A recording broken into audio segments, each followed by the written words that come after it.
take off here, but just a little bit. But you definitely want to keep the pressure off of these bars so that they'll eventually go back to where they're supposed to be. And what happens is, and I showed this, you know, drawing on a little board and stuff. We're going to do this here.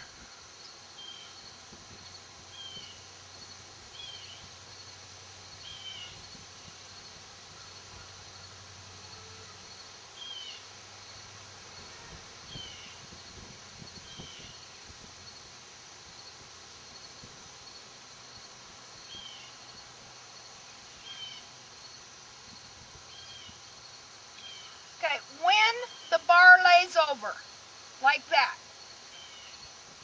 the sole keeps growing underneath it.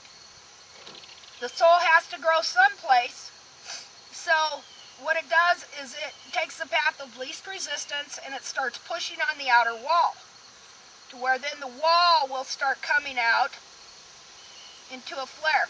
When the wall comes out, it pulls the heels forward. See? It pulls this heel forward, like that. Now, to compound the problem, people rasp this wall off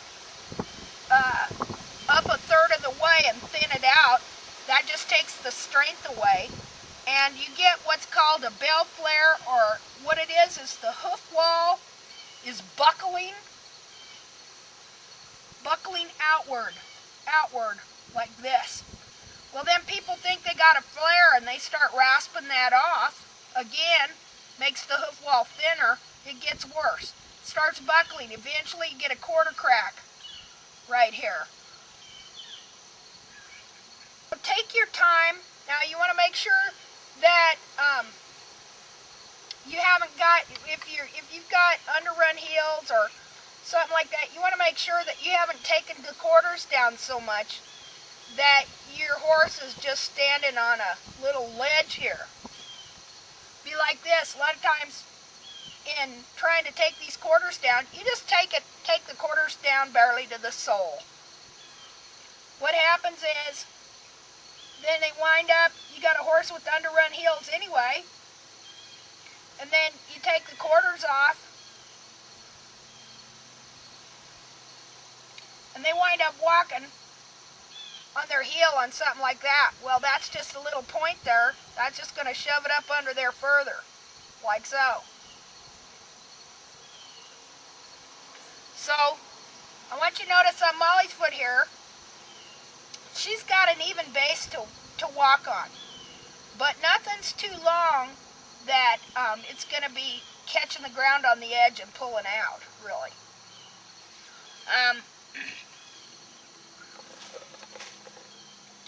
Now, when you rasp, you want to go straight along the foot, like this.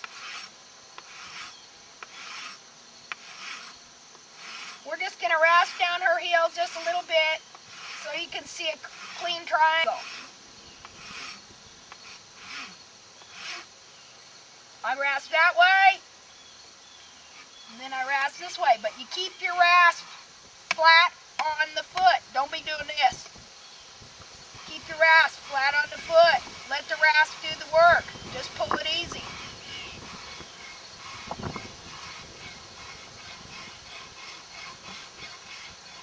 Now I'm just going to kind of clean it up a little bit.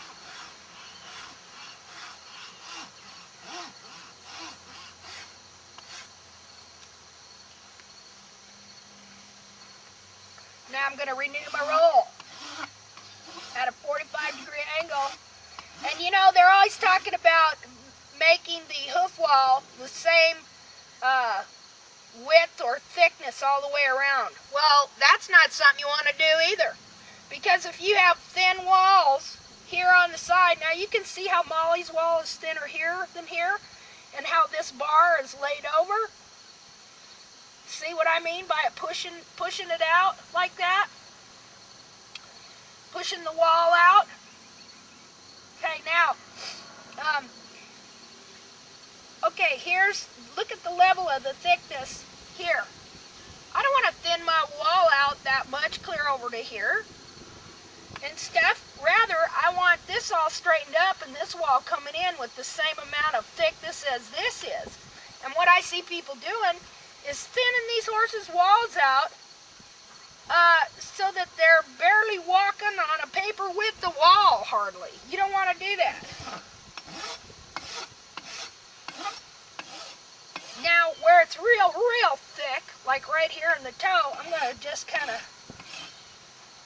I'm going to make it thick like the rest of the thicker part of the wall, but I kind of want to take off just a little bit up there. So I'm just going to renew the Mustang roll a little bit.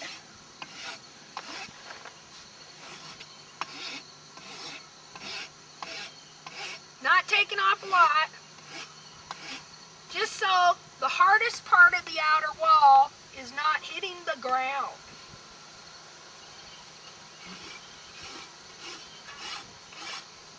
That's all. Now that's about all I'm going to do. I'm going to kind of do my heels a little bit. Make sure they're level. Check them like so. A little higher over here. When you rasp, okay, let the rasp do the work, see?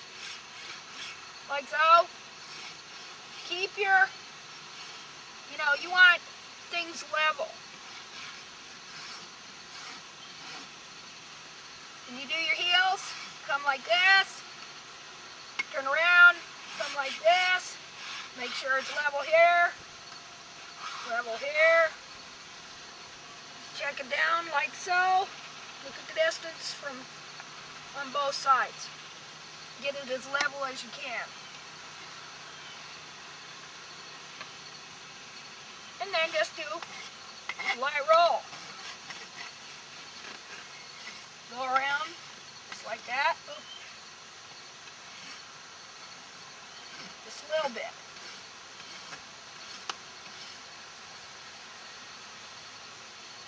Molly's got a little pressure going on her toe here, so I'm going to kind of relieve that.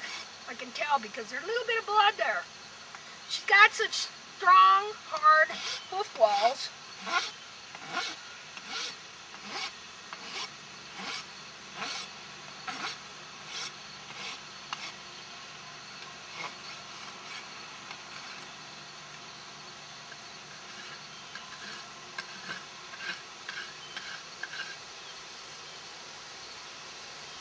I don't want her pulling that out.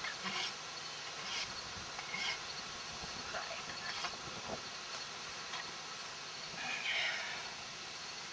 Now, here, she's going to be prone right here.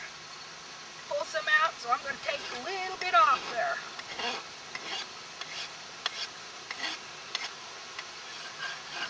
Okay. And there you have it. That's kind of how this harder wall, you try it.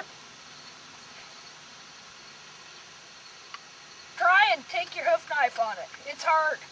But this inner wall, you can peel away. Like that.